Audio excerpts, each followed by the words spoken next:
You think you understand how people work. You think you understand yourself. But a failed writer from a small Pennsylvania town spent decades proving that everything you believe about choice, freedom, and human nature might be wrong. And the moment he realized it happened on a random afternoon in 1943 in a flour mill in Minneapolis, teaching a pigeon to bowl, Burris Frederick Skinner was born March 20th, 1904 in Susquehanna, Pennsylvania. Population not even 2,000. His father was a lawyer. His mother stayed home. Small town life, railroad tracks, nothing remarkable, except the kid kept building things, telegraph lines between houses to send messages to his friend, a perpetual motion machine that failed, a cart with automatic steering, a steam cannon. He wasn't trying to understand the mind. He was trying to understand mechanics, how things work when you pull levers, push buttons, apply force. He went to Hamilton College in 1922, studied English, joined Lambda Chi Alpha, wrote for the college paper. Got his degree in 1926. He was going to be a writer. That was the plan. He even got encouragement from Robert Frost, the poet himself. Skinner thought he had it made. Then came what he called his dark year. Actually, 18 months. 1926 to November 1927. He moved back to his parents' house in Scranton, built a workshop in the attic, sat down to write a novel, and discovered he had nothing to say. No world experience, no perspective, no voice. He was easily distracted. His father had just started a law practice that was failing. Came home weeping to his bedroom. The stock market crash was 5 years away, but the family already felt economic pressure. Friends kept asking what Skinner was doing. He had no answer they could understand. He had a college degree and no job. He was 22 years old and going nowhere. During this dark year, he picked up Bertrand Russell's book, An Outline of Philosophy, published 1927. Russell discussed John B. Watson's behaviorism. Watson had published Behaviorism in 1928. These books changed everything. Skinner realized something. He was interested in human behavior. He'd been writing short stories with a psychological slant, but he'd been investigating it the wrong way. Through fiction, through introspection, through trying to capture inner states. What if you could study behavior like you study mechanics? What if you could measure it, count it, predict it? November 1927. Skinner made his decision. He would abandon literature. He would study psychology. But not the psychology of Freud or Jung, not the psychology of the mind, the psychology of what you can see, what you can measure, what you can control. He enrolled at Harvard University's psychology department in the fall of 1928. He was 24 years old.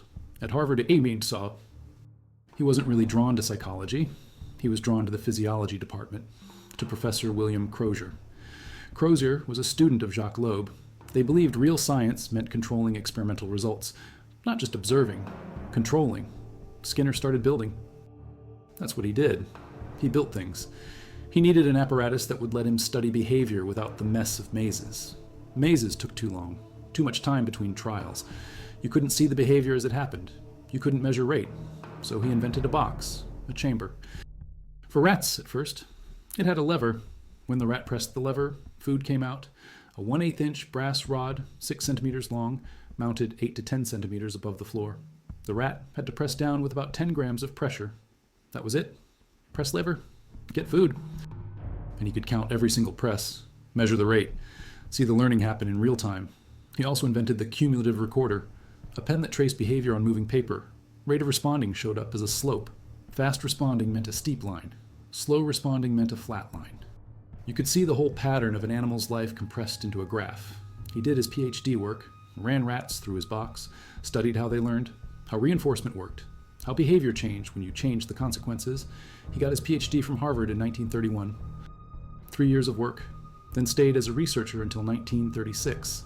Published his results in The Behavior of Organisms in May 1938, over 400 pages. The book received mostly negative reviews. Psychologists didn't like it. A purely descriptive science is never popular, Skinner said later, but the book laid everything out. Operant conditioning, the idea that behavior is controlled by its consequences, not by what comes before it, not by mental states, by what happens after. He distinguished two kinds of behavior. Respondent behavior, which is elicited by stimuli. That was Pavlov's domain, classical conditioning. A bell makes a dog salivate because it predicts food. The dog doesn't choose to salivate, the stimulus triggers it. Then there was operant behavior. Emitted behavior, voluntary behavior. The rat doesn't press the lever because a stimulus forces it to. The rat presses the lever because pressing has consequences. Good consequences mean the rat presses more. Bad consequences mean the rat presses less. That's operant conditioning. Skinner went to the University of Minnesota in 1936. Taught there? Then, in 1943, something happened that he later called a day of great illumination. This is the moment. This is where everything changed. Not in the theory. The theory was already there in the behavior of organisms from 1938. Chapter 8 covered response differentiation by successive approximation. He'd written about it, but he'd never actually done it. Not with his own hands, not in real time. World War II was happening. Skinner consulted for the National Defense Research Committee on Project Pigeon. The idea was to train pigeons to guide missiles, put a pigeon in the nose cone of a missile, show it a target image. The pigeon pecks at the target, the pecks control the missile's direction. Sounds insane. But Skinner thought it could work. He got a contract with General Mills Incorporated. They gave him a laboratory on the top floor of their flour mill in Minneapolis, right below a sign that said, "Eventually," part of the slogan, "eventually you will use gold medal flour, so why not now?" Flocks of pigeons wheeled around the mill all day. They were easy to catch on the windowsills. Free experimental subjects. Keller Breland and Norman Gutman worked with him. This was serious research. They were trying to win a war, but they had their lighter moments. One day they decided to teach a pigeon to bowl, not a metaphor, actual bowling. They set up a miniature alley with toy pins and a small wooden ball.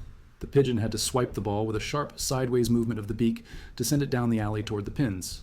Complex behavior. Multiple steps. How do you teach that? They put the ball on the floor of the experimental box, prepared to operate the food magazine as soon as the first swipe occurred. And then something happened. They didn't wait for the full behavior. They started reinforcing closer and closer approximations. The pigeon moved near the ball.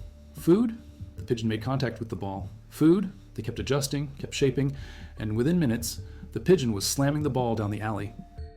It was caromming off the walls like the pigeon was a champion squash player. The result amazed us, Skinner wrote later. This was the eureka moment, the surprise.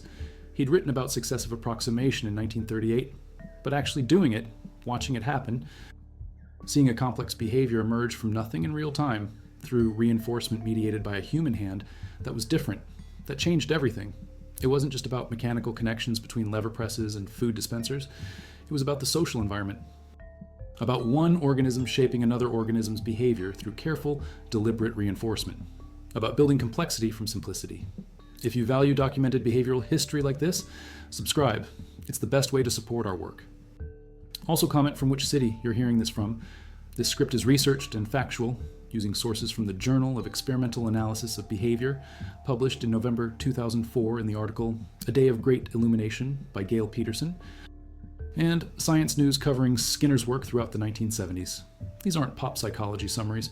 These are peer-reviewed academic sources tracking Skinner's actual experimental logs and autobiographical accounts. Now back to the information. Skinner realized something on that flour mill floor in Minneapolis in 1943. If you could shape a pigeon to bowl, you could shape anything, any behavior, in any organism, including humans. He coined a new term, shaping. Before 1951, the word didn't appear in behavioral literature. People wrote about successive approximation, about reinforcing responses, but not shaping. Skinner gave it a name because the process deserved one, because what he'd witnessed was something specific, not just conditioning, not just training, but the gradual construction of novel behavior through strategic reinforcement of progressively closer approximations to a target form. Keller Breland was so impressed he quit his promising career in academic psychology. He and his wife Marion founded Animal Behavior Enterprises. They trained chickens to play 5-note tunes on tiny pianos, chickens to tap dance in costume, pigs to turn on radios, eat breakfast at tables, pick up dirty clothes and put them in hampers, run vacuum cleaners and choose one brand of food over another in front of audiences. Priscilla the Fastidious Pig. The Wall Street Journal published an article about this in 1948. By 1951, the Brelands had turned operant conditioning into a commercial industry, a new field of applied psychology, all because of one afternoon teaching a pigeon to bowl. But there was more to Skinner's mental process than just shaping. There was the superstition experiment, published in 1947 in the Journal of Experimental Psychology, volume 38, pages 168 to 172. Manuscript received June 5th, 1947. Skinner placed 8 pigeons in cages, reduced them to 75% of their normal body weight to keep them hungry, then attached an automatic mechanism that delivered food at regular intervals, 15 seconds apart, 1 minute apart, sometimes 2 minutes. The key detail? The food delivery had no reference whatsoever to the bird's behavior. It just arrived, at fixed times. Independent of what the pigeon did, 6 out of 8 pigeons developed what Skinner called superstitious behaviors. One bird was conditioned to turn counterclockwise about the cage, making 2 or 3 turns between reinforcements. Another repeatedly thrust its head into one of the upper corners of the cage. A third developed a tossing response, as if placing its head beneath an invisible bar and lifting it repeatedly. 2 birds developed a pendulum motion of the head and body. The head extended forward and swung from right to left with a sharp movement followed by a slower return. These weren't random movements. These were elaborate, repeated rituals. The pigeons acted as if they were controlling the food delivery, as if their behavior caused the food to appear. But there was no causal connection. The food came on a timer. Nothing the pigeon did mattered. Skinner called it superstition because it looked exactly like human superstition. The bowler who releases a ball down an alley but keeps twisting and turning their arm as if they're still controlling it. The card player who develops rituals for changing their luck. A few accidental connections between a ritual and a favorable consequence are enough to set up and maintain the behavior, despite many unreinforced instances. The pigeon experiment showed it wasn't unique to humans. It was a basic property of how reinforcement works. If something good happens, right after you do something, you'll tend to do that thing again, even if there's no real connection. One pigeon's behavior was so strong that Skinner could actually extinguish it and then bring it back. He turned off the food mechanism. Let the pigeon keep performing its ritual. The bird made over 10,000 responses before the behavior finally weakened enough that it stopped for 10 or 15 minutes at a time. Then Skinner turned the mechanism back on. The periodic food delivery brought back the ritual. The reconditioning curve was textbook perfect. The pigeon went right back to its superstitious behavior. Skinner extended the food interval in one case to 2 minutes. The pigeon maintained a high rate of responding with no sign of weakening. In another case, he observed many hours of responding with a 1-minute interval. The response showed drift. It started as a sharp head movement from middle position to the left, became more energetic. Eventually, the whole body turned in the same direction. The pigeon took a step or two. The behavior evolved. But the core remained. The pigeon kept the ritual. This was Skinner's mental process. Not grand theory, not philosophical speculation. Observation, measurement, manipulation, control. Watch what happens. Count it. Change the conditions. Watch what happens again. Count it again. Build a picture of the laws governing behavior through systematic experimentation. No assumptions about mental states. No appeals to consciousness or free will or intention. Just behavior and its consequences. Environment and organism. Stimulus and response. Action and outcome. But Skinner didn't stop at rats and pigeons. That was the whole point. The principles applied everywhere. To everyone. In 1945, as World War II ended, Skinner attended a dinner party. A guest, whose son and son-in-law were serving in the war, suggested Skinner write a book about how to make a better society. The seed was planted. In 1948, Skinner published Walden 2, a utopian novel, a community designed entirely on behaviorist principles. No punishment, only positive reinforcement. People shaped to be productive, creative, happy, shaped through environmental design, through careful arrangement of consequences, not through force, not through rules, through engineering, behavioral engineering. The book initially sold about 700 copies a year. Not much. But it kept selling, and selling, and selling. By the 1960s, it was a phenomenon. People were starting actual communities based on the book.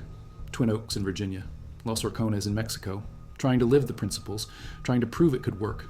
Skinner kept pushing. In 1953, he published Science and Human Behavior, a textbook.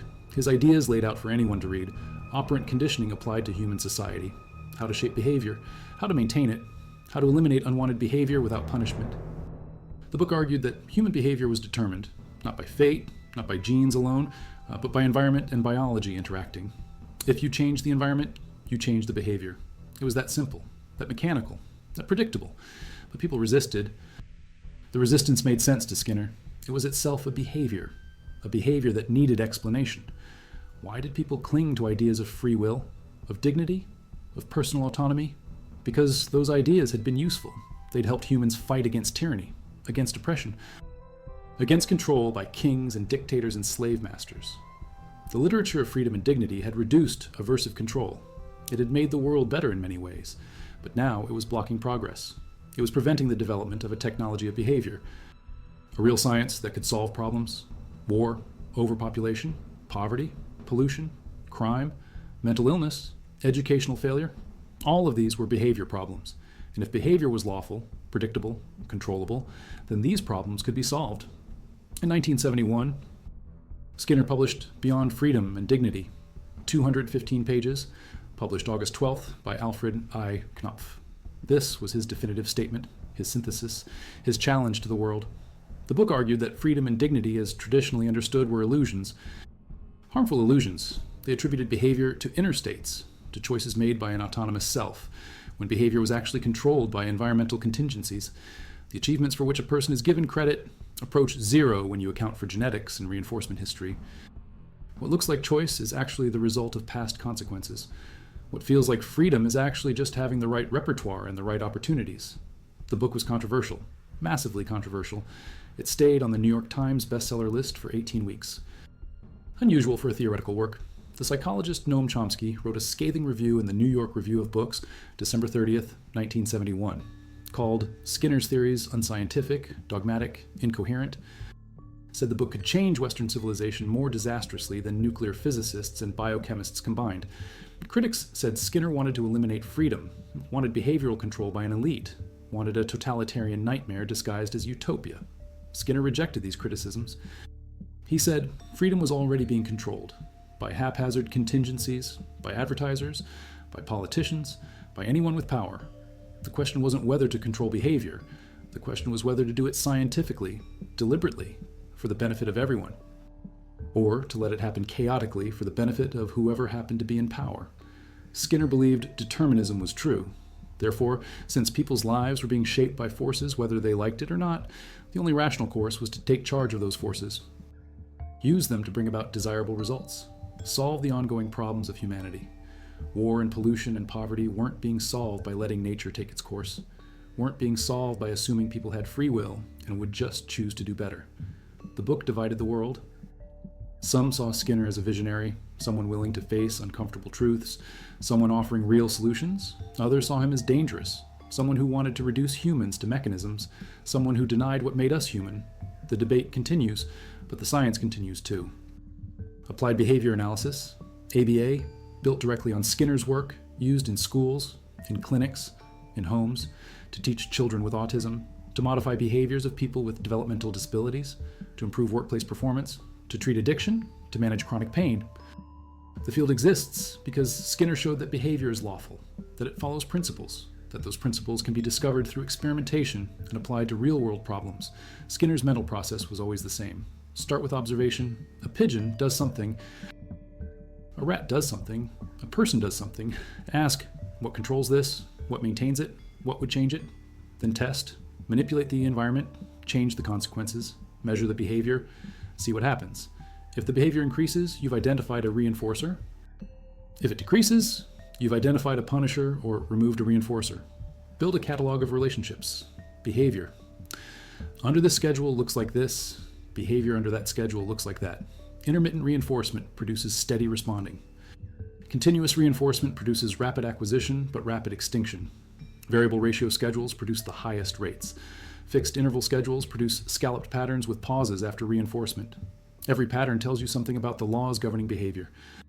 And those laws applied everywhere. Slot machines use variable ratio schedules. That's why people can't stop playing. And the next pull might be the one that pays off. Online games use the same principles. Social media uses them. Every like is a reinforcement. Every notification is a potential reward. You check your phone constantly because the reinforcement schedule is unpredictable. Sometimes you get something, sometimes you don't, but you might, so you keep checking. Skinner would recognize this instantly. He'd see the shaping, the maintenance, the resistance to extinction. Dating apps work the same way. Swipe, sometimes you match, sometimes you don't. The uncertainty keeps you engaged. The occasional match reinforces the behavior. You keep swiping, keep looking, keep hoping. The app designers know this. They're using Skinner's principles. Maybe they've never read The Behavior of Organisms. Maybe they've never heard of operant conditioning, but the principles work whether you know them or not. That was Skinner's point. These are natural laws, like gravity, like thermodynamics. You can ignore them, but they're still operating. Skinner's work on teaching machines in the 1950s showed the same thing. He invented machines that presented material in small steps. The student responded at each step, Got immediate feedback. Correct responses advanced the material. Advanced the errors, prompted review. The student progressed at their own pace. Mastery before moving on. No one could fall behind because the instruction was individualized.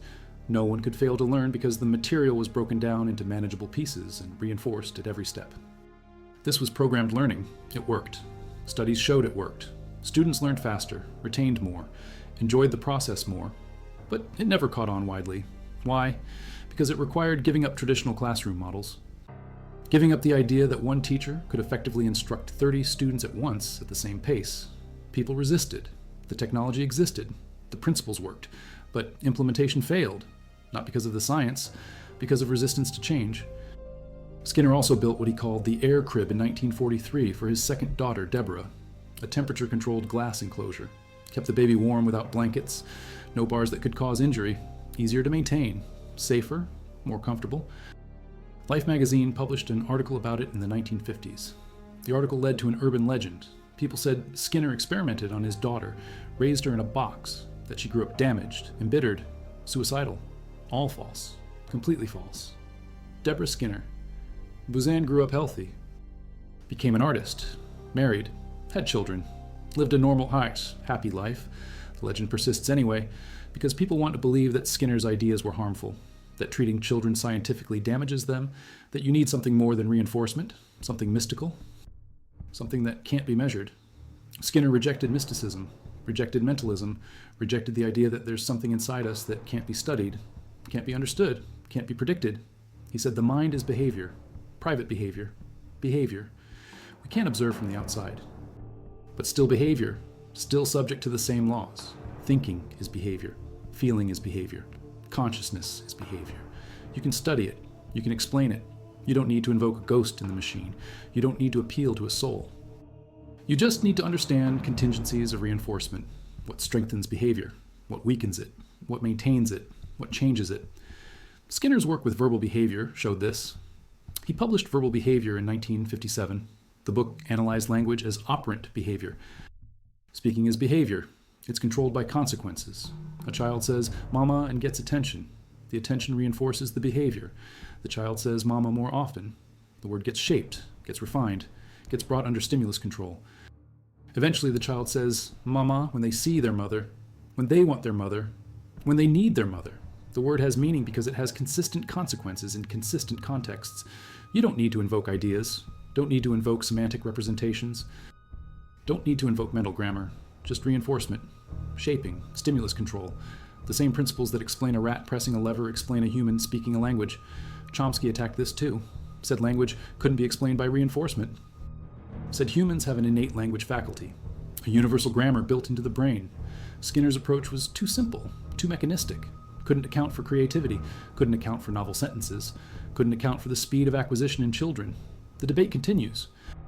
But applied behavior analysis has used Skinner's principles to teach language to children with autism, children who weren't speaking, who weren't communicating, using shaping, using reinforcement, using stimulus control, and they learn.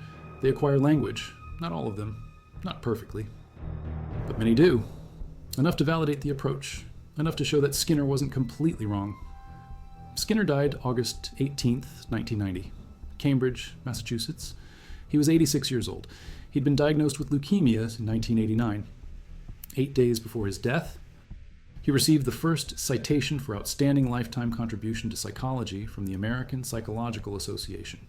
The citation came 59 years after his PhD, 52 years after The Behavior of Organisms, 42 years after Walden II, 19 years after Beyond Freedom and Dignity.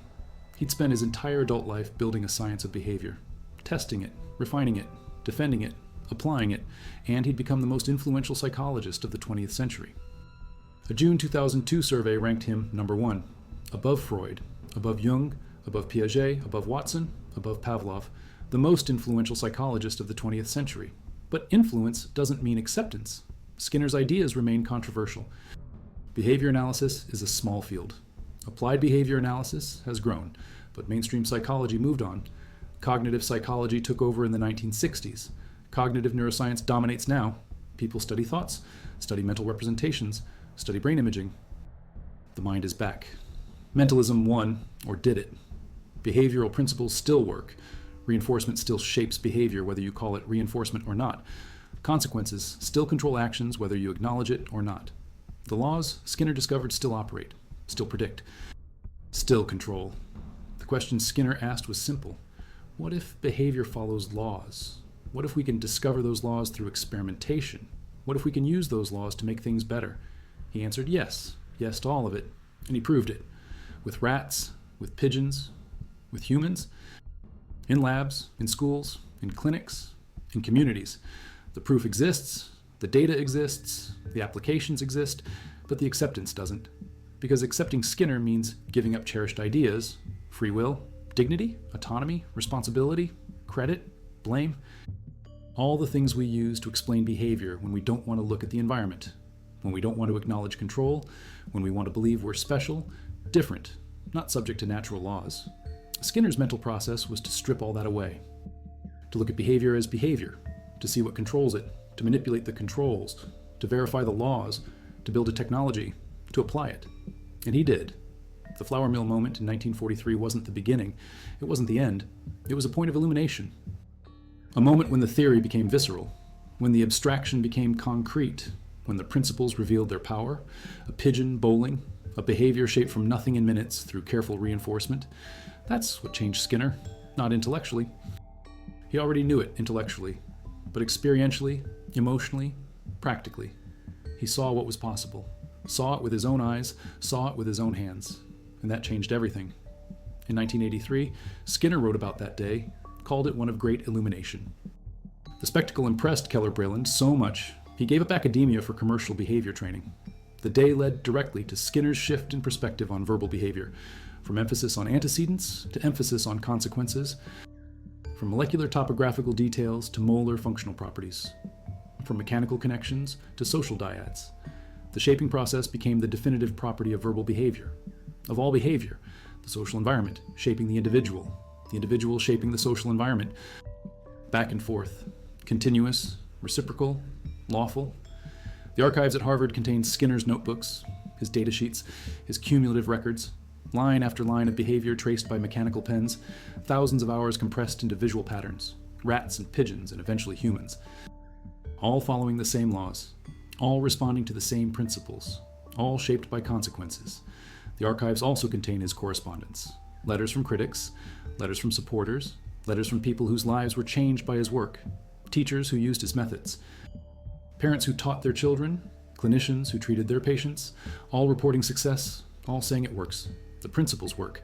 The General Mills flour mill, where Skinner discovered shaping, still stands in Minneapolis. The building on the right side of the complex, with the water towers on the roof and the large crane overhead. The top floor where he trained pigeons is now luxury condominiums. Spectacular views of the Mississippi River and St. Anthony Falls on one side. Minneapolis downtown skyline on the other. The top floor was sold as unfinished shell space. Someone bought the space where behavioral science changed, where a pigeon bowled, where Skinner learned that behavior could be created from nothing through strategic reinforcement. That floor is now someone's home. They probably don't know, probably don't care. The history is invisible, but it happened. The data exists. The moment existed. The illumination occurred. Skinner's cumulative recorder is now obsolete. Computers track behavior now. Software records every response. Analyzes patterns in real time, calculates rates, draws graphs, does everything Skinner's mechanical device did and more, but the principle remains. Behavior leaves traces. Those traces reveal laws. Those laws predict future behavior.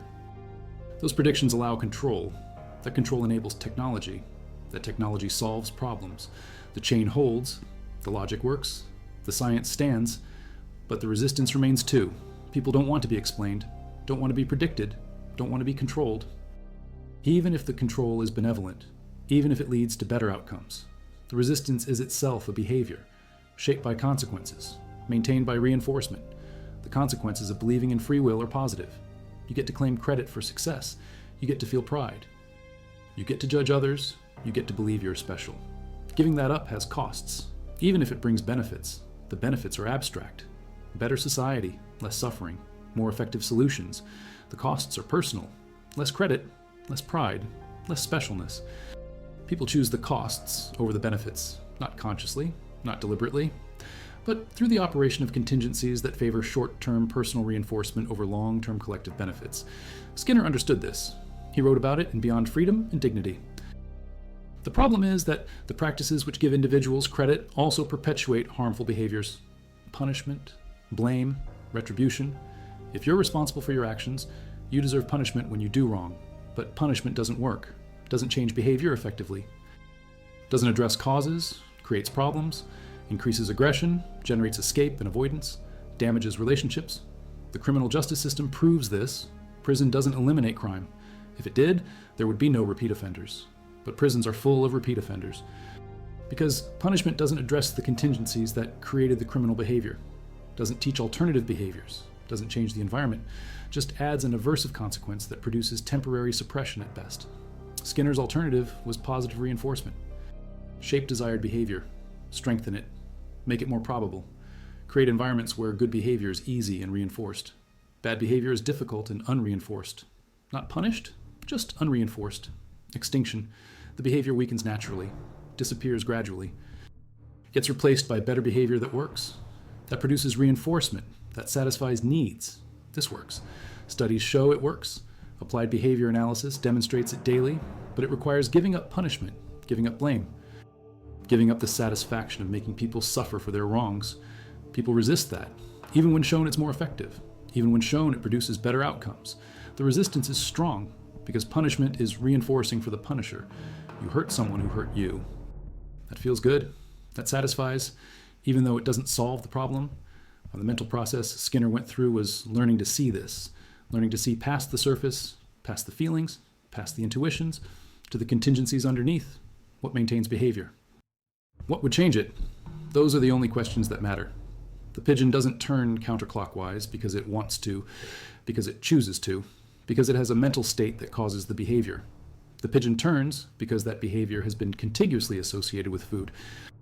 The contingencies created the behavior. Change the contingencies and you change the behavior. It's mechanical, it's lawful, it's predictable, and it's universal. Pigeons, rats, humans, all subject to the same laws, all controlled by consequences, all shaped by reinforcement. This is what changed how Skinner saw reality, not through philosophical argument, through observation and experimentation, through building devices and running subjects and counting responses and graphing data, through discovering that behavior follows laws, through testing those laws, through applying those laws, through seeing them work.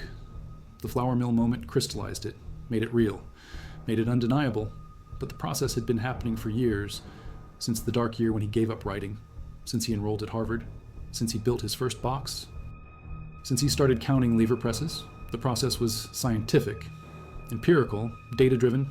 Build a theory, test it, revise it, test it again, over and over, until the laws emerge, until the principles become clear, until the technology becomes possible. And that technology exists now. Whether people accept it or not, whether people like it or not, behavior can be measured, can be predicted, can be controlled, not perfectly, not in every case, but reliably, systematically, scientifically. Skinner proved it. His students proved it. Applied behavior analysts prove it every day. The mental process he went through was learning to trust the data over intuition, to trust observation over belief, to trust experimentation over assumption. To build knowledge from the ground up through systematic investigation, rather than from the top down through philosophical speculation, that's the process. That's what changed reality for him, and it's available to anyone. You don't need to accept Skinner's philosophy. Don't need to reject free will. Don't need to embrace determinism. You just need to observe behavior systematically, identify what controls it, test your hypotheses, see what works, use what works. That's the method. That's the legacy. That's what remains. After all the controversy fades. A method for understanding behavior, a technology for changing it, a body of principles that work.